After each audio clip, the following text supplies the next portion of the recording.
Well, hello there, friends and kin. It's time again for Sundee Service. I hope you've had a good week since last we spoke.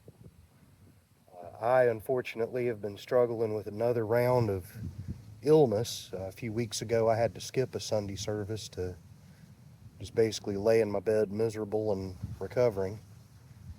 Uh, this time it hit me sometime around Thursday evening, and the climax of its power was Friday and yesterday. Today I'm finally starting to feel a little bit more normal. Tell you what, flu season has been a bitch so far this year, and hopefully it's done with me though, because I cannot stand being ill. But being in places like this is very therapeutic, and it actually feels really great outside today. So I'm just going to soak it in and enjoy it, and hopefully it'll finally be out of my system today. While I probably should lay off my love of cigars, I kind of can't help myself. Sitting out here, it's just kind of what puts me in the mood to relax and attune. And today it's a Rocky Patel Gold Label.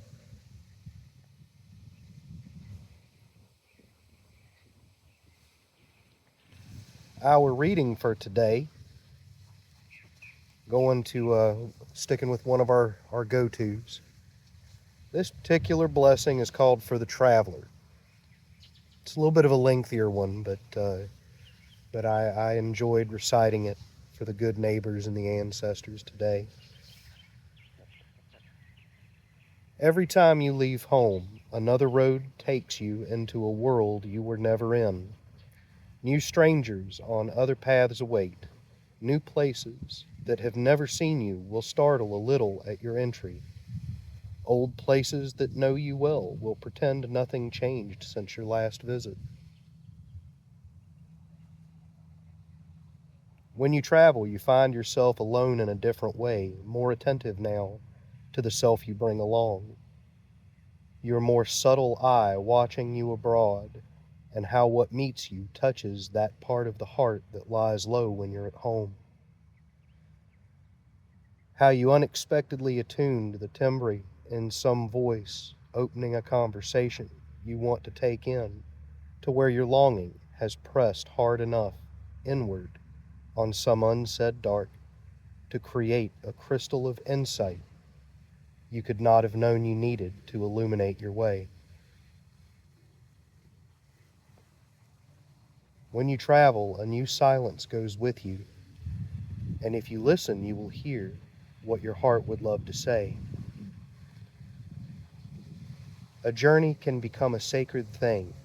Make sure before you go to take the time to bless your going forth, to free your heart of ballast, so that the compass of your soul might direct you toward the territories of spirit where you will discover more of your hidden life and the urgencies that deserve to claim you.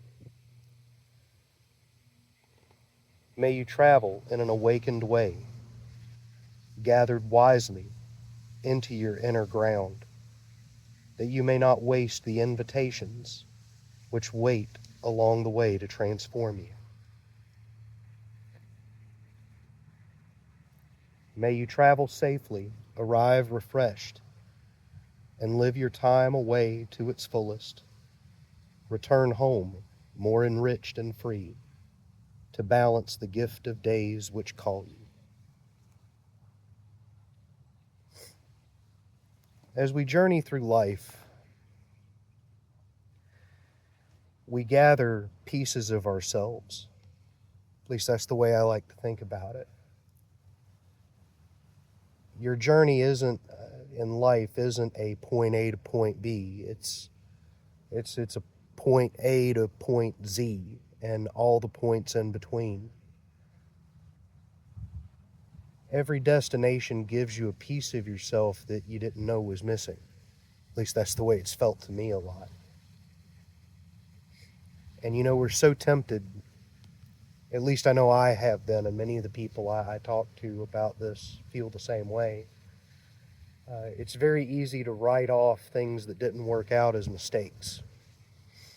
Uh, Traditions we explored, or organizations we've been a part of, or anything of that sort. When it didn't work out the way we wanted it to, it's really easy to write it off as a mistake and just throw the baby out with the bathwater. When really, that experience served to teach you something.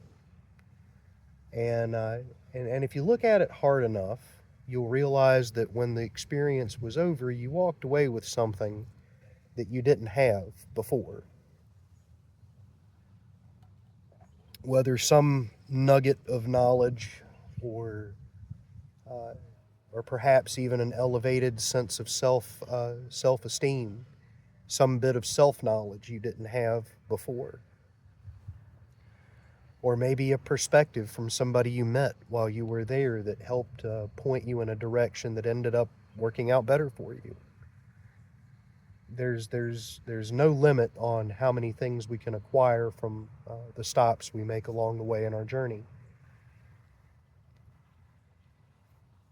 I know for the longest time, I was convinced that one day I would find this one place where everything would make sense, and that would be my homecoming. That would be my sanctuary, my tribe, uh, where that place where I belonged, and everything just seemed to fit. And there have been so many times where I thought that I had finally found it, whether it was organizations or some other working group. And then when things didn't work out, I would beat myself up over being stupid and falling for the same old crap again. And after so many times of that happening, I started to look back on these experiences and say, well, you know what? That may not have been the end all be all. That may not have been, uh, the forever home that I was looking for. But damn, I sure walked away with a boatload of information that I did not have before. And a lot of it sometimes it was something just as simple as having the confidence to stand up for myself when I knew that I was being treated poorly, or when it's happened to me a few times where I was in a community where really bad things were starting to happen or were being cultivated. And a part of me was afraid to speak out because when you go against the herd, the pushback is usually pretty extreme, and it was, but it's okay. It's okay, because in the situations where I had to do it, I did it for the right reasons.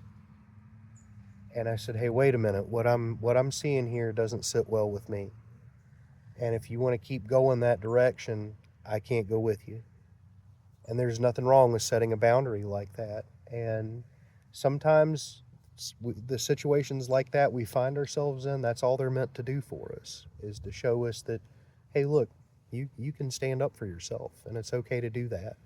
And you'll be stronger for the experience when it's done.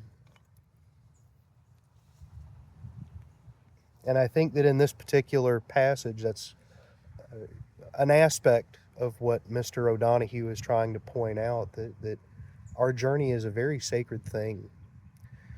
And if we go into it with the right mindset, each and every stopping point, hey, this is a learning experience. This is an opportunity to learn more about myself. It's an opportunity to learn more about the greater world and cosmos, and where I fit within it.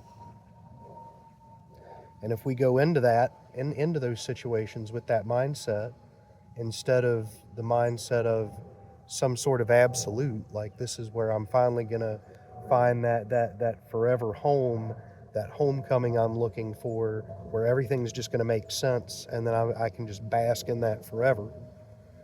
Uh, Look at it instead as, hey, this is just a stopping point, and I'm going to keep my mind open to learn everything I possibly can from the situation. And and be willing to grow as the situation progresses. And if it turns out to be a good thing, then wonderful. But if it doesn't, I'm going to stop and stand up for myself and be true to my heart, to what I know is right. And when I move on to the next destination, I'll have something that I didn't have before. I'll have a little bit more fire to add to my internal light to guide me on the next passage. And that's where I'm going to leave it for today, brothers and sisters. I wish you all a wonderful week, and I will see you again next Sunday, friends and kin. As always, I enjoy our talks and our time together. I wish you the best, and we'll see you soon.